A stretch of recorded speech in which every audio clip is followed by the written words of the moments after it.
tedduɓe yeɓiyankoɓe e heɗiyankoɓe refi fulfulde on calminama ka taskaram men coftal ɓalli men e oɗo alerte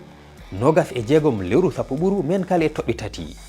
kippuji nogas e nayyi eɗen gandi ina kani yaade e kan pijoteɗo toon to leydi Maroc e ndeɗo hitande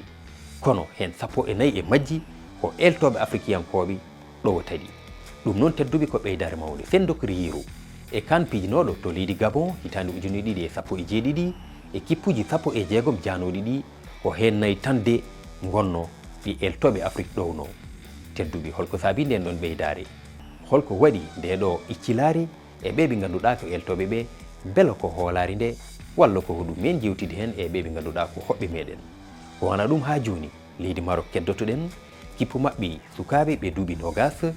keeɓi raye mbiyen tawi koye haralde den ɗon coupe du monde caggal nde ɓe pooli leydi Argentine ko toon to Chili wonno leydi Maroc no eɗen gandi teskama e ɓeydare mum e batte lato ballon